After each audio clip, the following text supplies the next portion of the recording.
another episode of the Breaking the Cycle podcast here at Laiser Academy.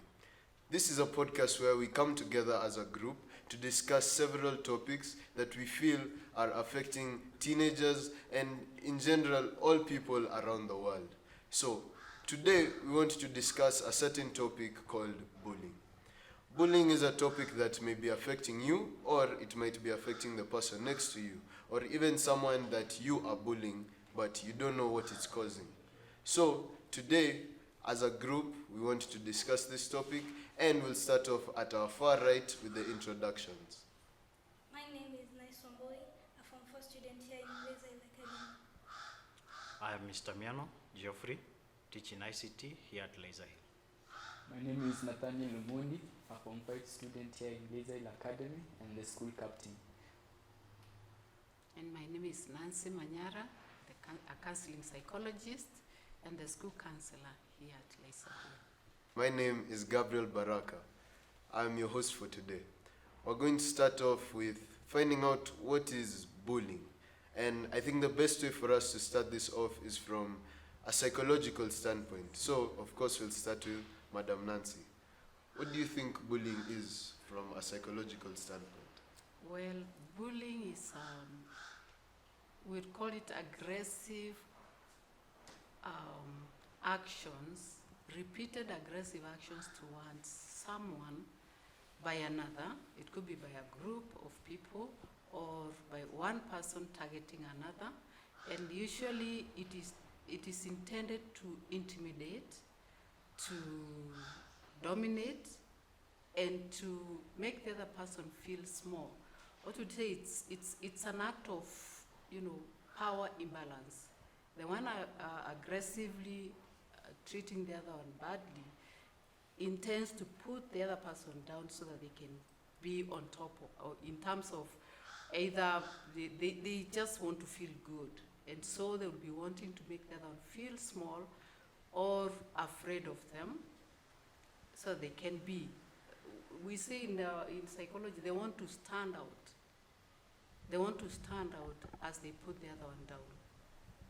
Yeah, basically that's what it is. A question. Do you think bullying is always conscious? Most of the times it is conscious. It is intended. There is the one of negative maybe treatment, like a negative statement done to someone randomly. But this one is persistent. It is intentional, and it has a goal. And the simple goal is to make the other person, notice that I am in power. So it is the issue of power and manipulation. And it is intentional most of the times. Could bullying also be something like jokes? Yes, many times it comes in, especially the verbal bullying, because there are different types of bullying.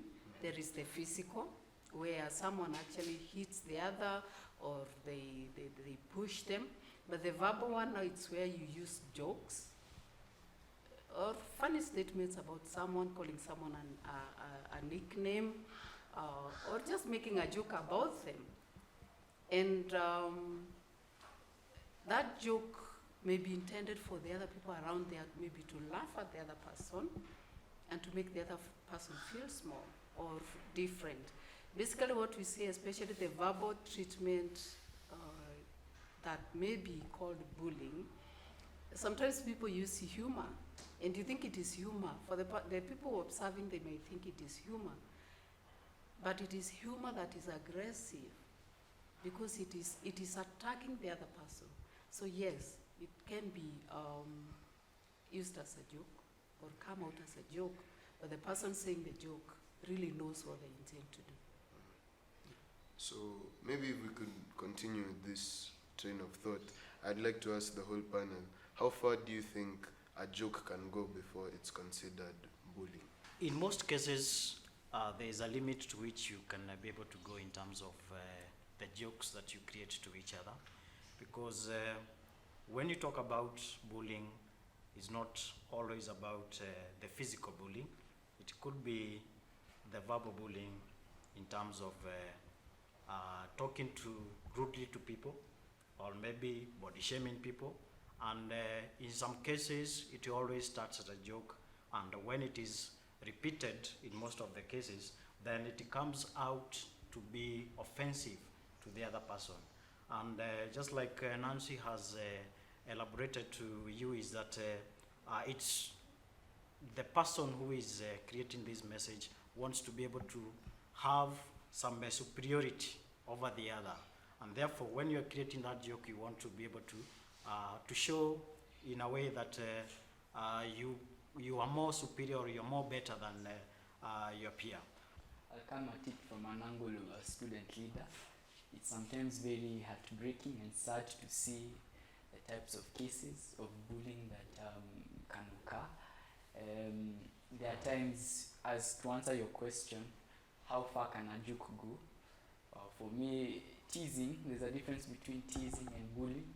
We can tease one another, but to the extent that it goes to your personal life, and even as a student leader seeing such things, that for me is the extent that a joke can go to. Also, it can even be one of your friends that are being bullied, or even one of your friends that are actually initiating that the act. So, as a student leader, for me, I feel as if there's a fine line between teasing and bullying someone.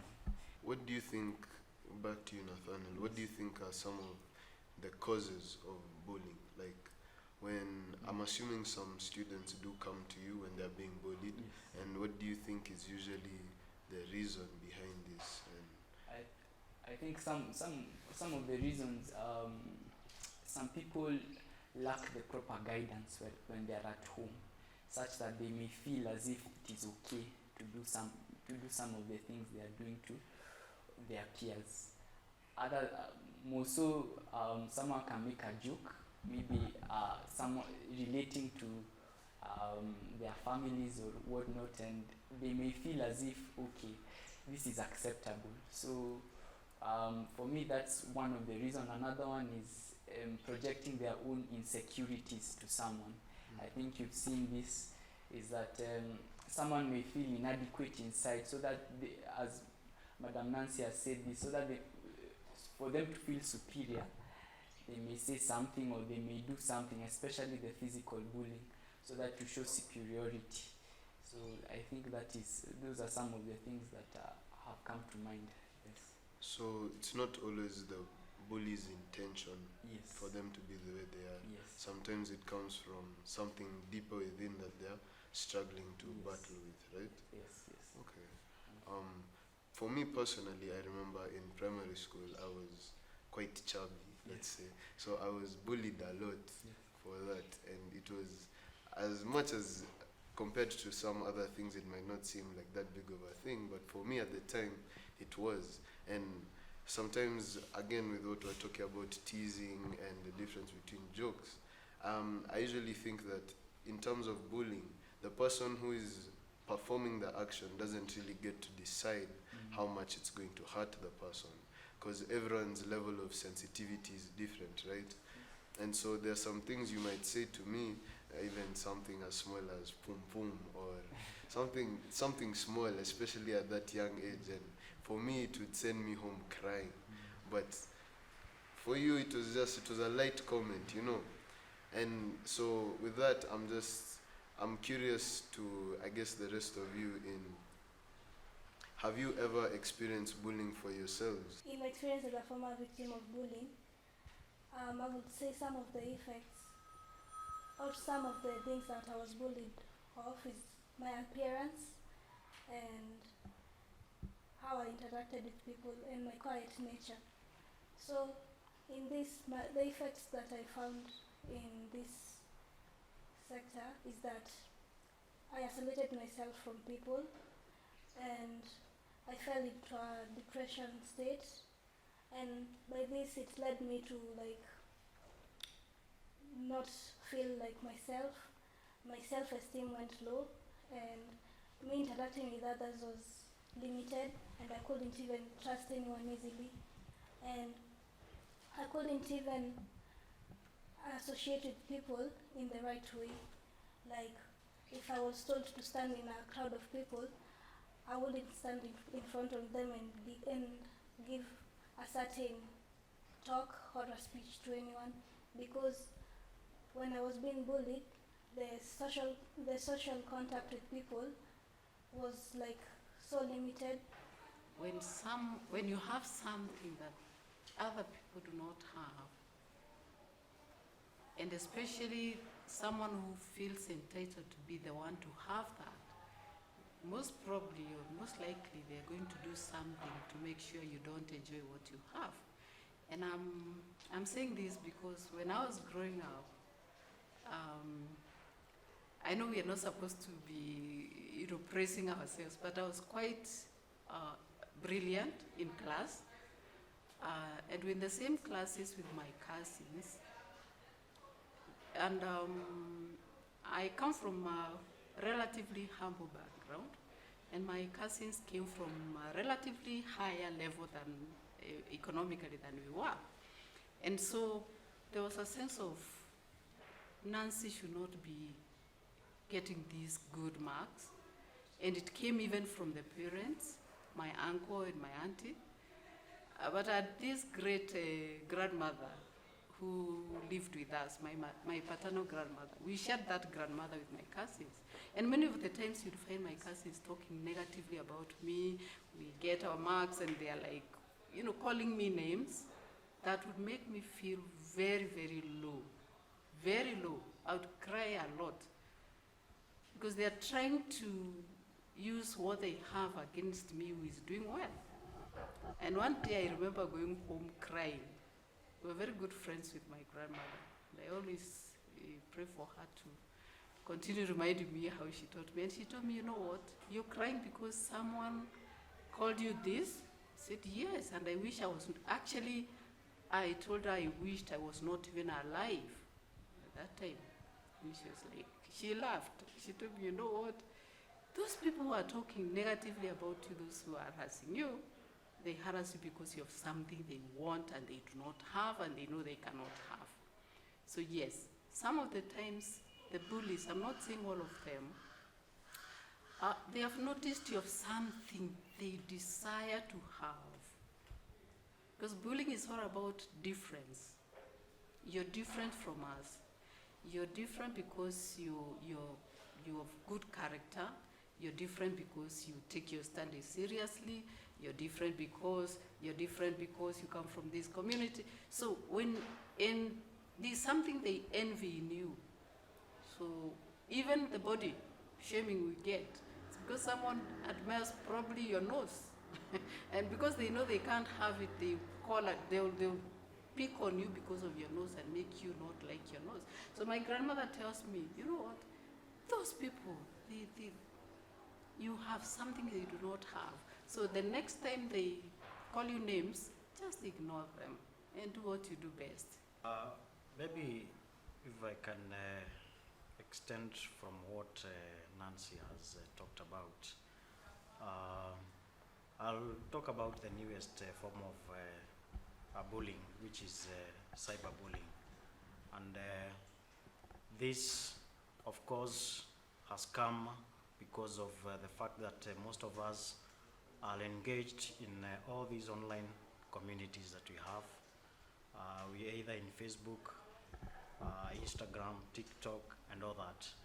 And mine is not per se as an experience, but maybe just to expound on it, that we have seen a big increase in harassments on our social media. In fact, we are just out of talking about people bullying even the president. So at this stage, cyberbullying has become the norm, and I think it is best that we can be able to talk about it so that it becomes clear in terms of to know that if it is happening to you, it is not something that is new or unique about you.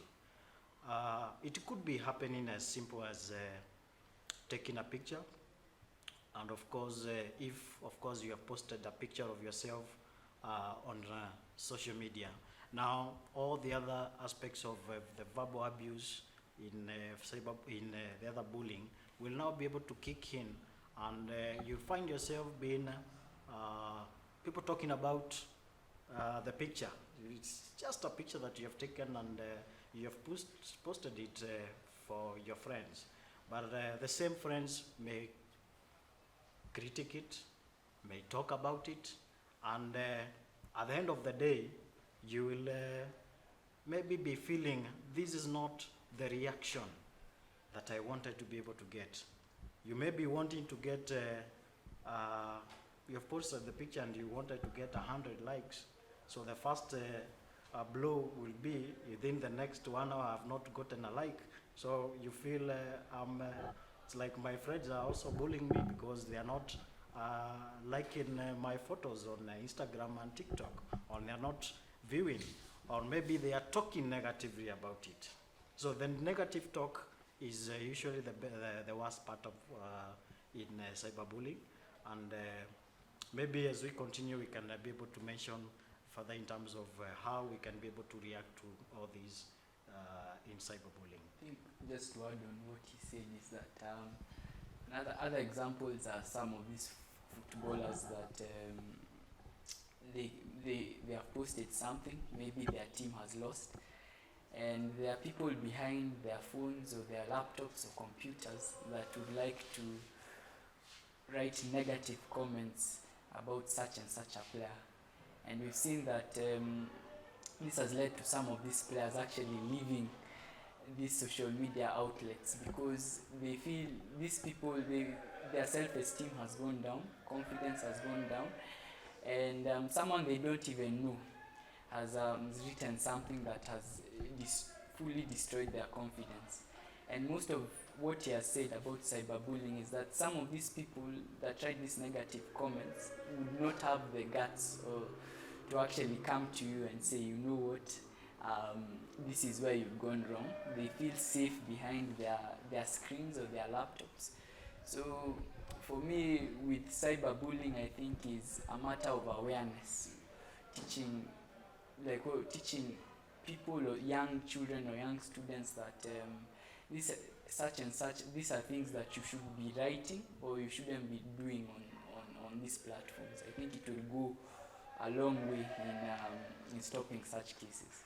Okay, and so from my perspective, the way I see it is something I'm hearing a lot of is that when it comes to bullying, there's a lot of aspect of it's not usually one-on-one, right? So it's in terms of a group of people come and they take something about you, whether it be the size of your nose or how you look, how you talk, things like that we've said, and they start running with it. And sometimes it starts off as simple as teasing, joking, and I know because, like I said, I was bullied, and something that happened was I ended up becoming a bully, I guess.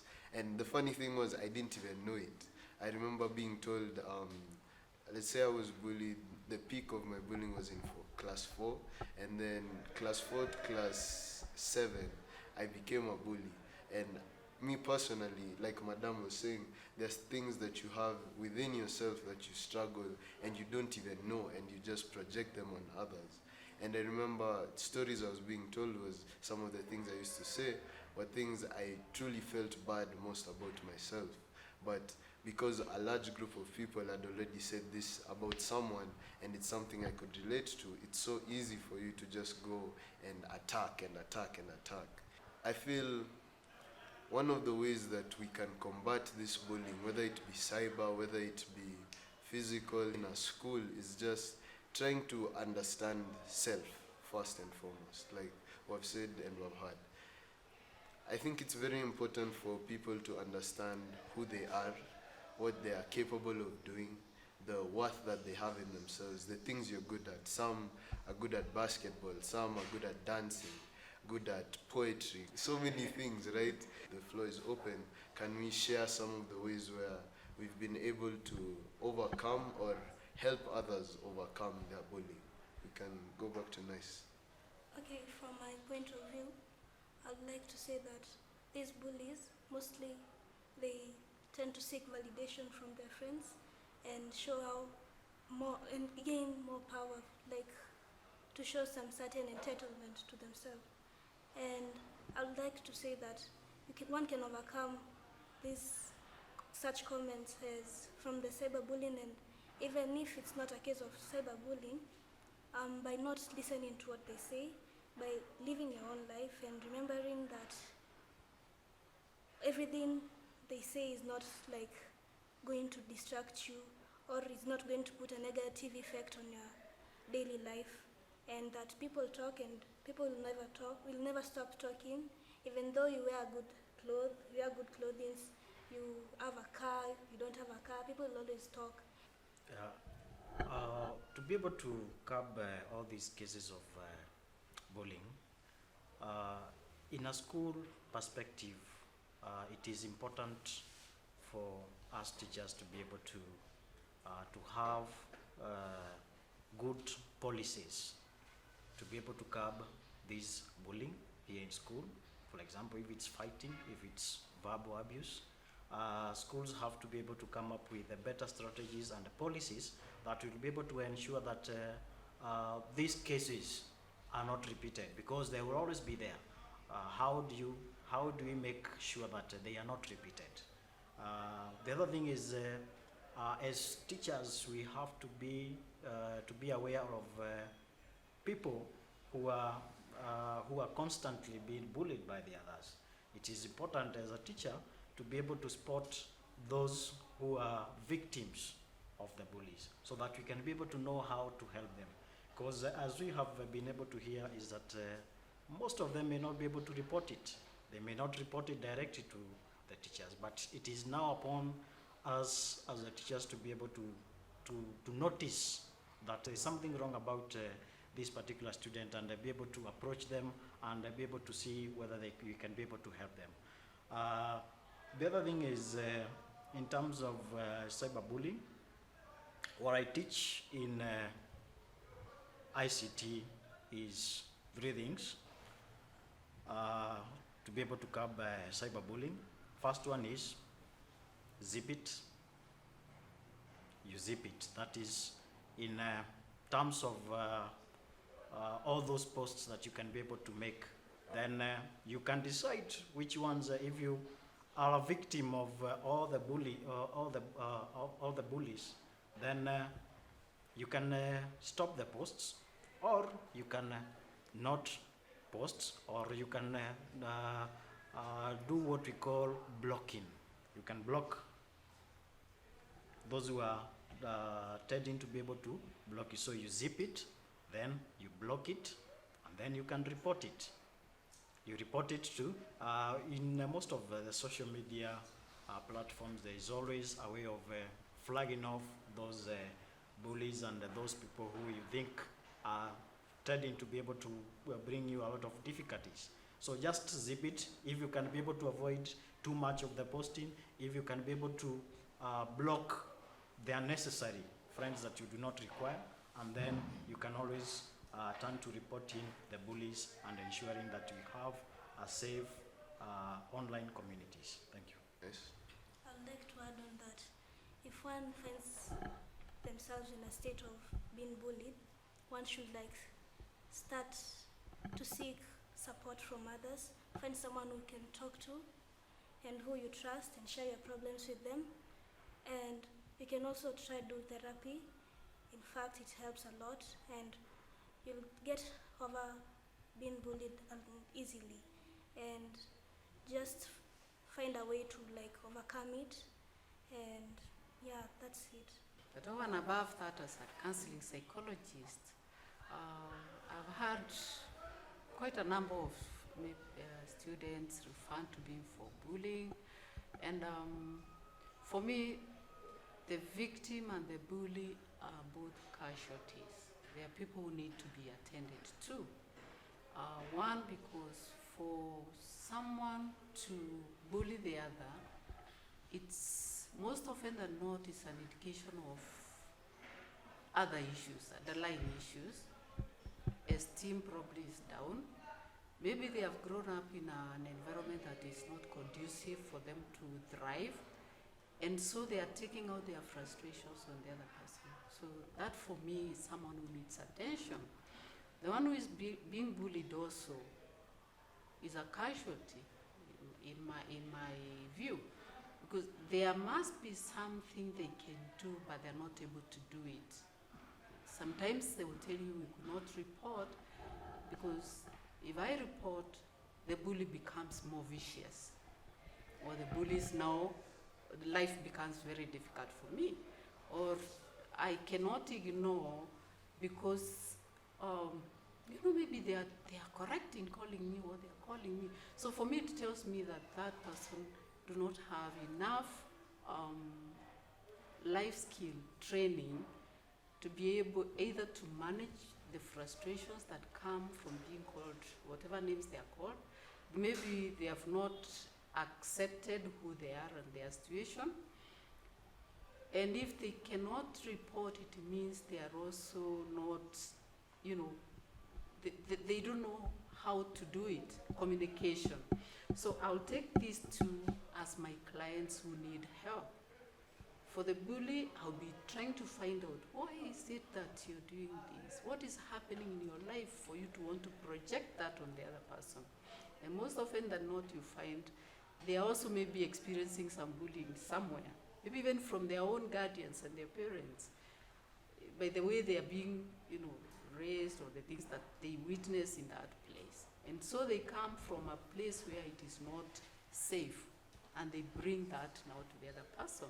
So I work with them to build their self-esteem and their own self-acceptance. Because once you have accepted yourself, you are able to live with this situation. The same with the victim also. We work on being able to say no.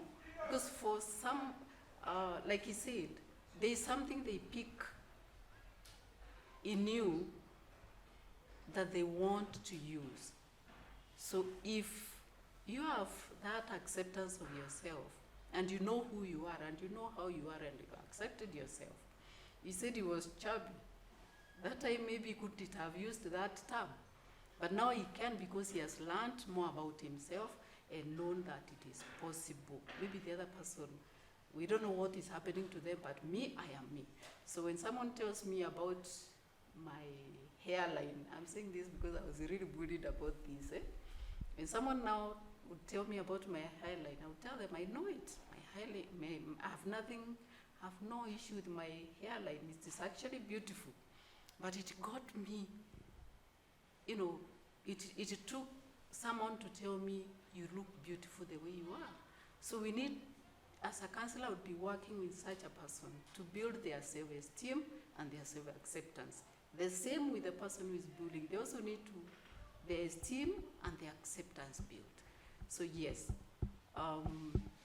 for me, bully and being bullied are all casualties of a society. Maybe, like now the social media is really highlighting perfect bodies,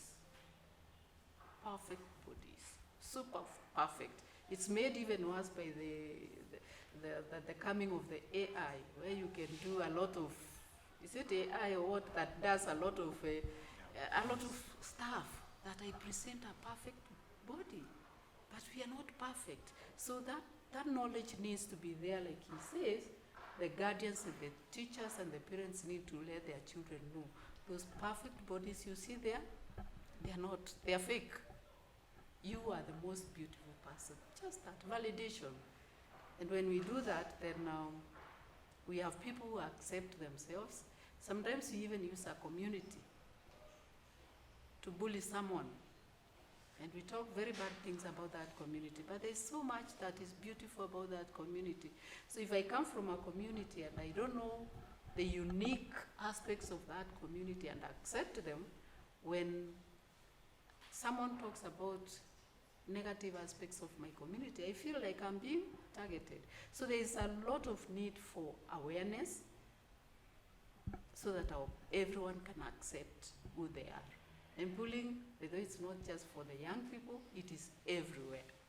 In all stages of life, there is bullying. So there is need for us to start training our children from the very beginning to accept who they are. Many times today you'll find most families are not stable, and that becomes a source of some bullying. Someone will bully you with the situation in your family. So you need to bring in the children to understand who they are, where they come from, and accept. And once they accept, then there will be no room for a bully. And the other thing I even encourage my students when they come for counseling and they are reporting bullying is take that power from that bully. They have called you a name, accept that name. Anytime you're introducing yourself, introduce yourself, the name they gave you. And they will lose the power because they call you that name so that you can get affected. Wonderful, wonderful stuff. And so, for me, I think what I'm hearing a lot of is find love for yourself, within yourself, and then find a way to spread that love. Thank you so much for watching the podcast. Feel free to comment and ask for any other topics that you want us to talk about, and give us feedback. Like we've said, find someone. You can reach out to us if you want to share an experience, or even we can put you in contact with Madam Nancy and you can have a counseling session, or even just with your friend at home. But as always, it's been an amazing podcast, and here with us today, one more time, we have Nice one, boy. Mr. Miano. Nancy Manyara. Nathaniel Umudi. and I've been your host, Gabriel Baraka, and we hope you have a blessed week. Stay kind, stay calm, stay fruitful, and till next time. Thank you.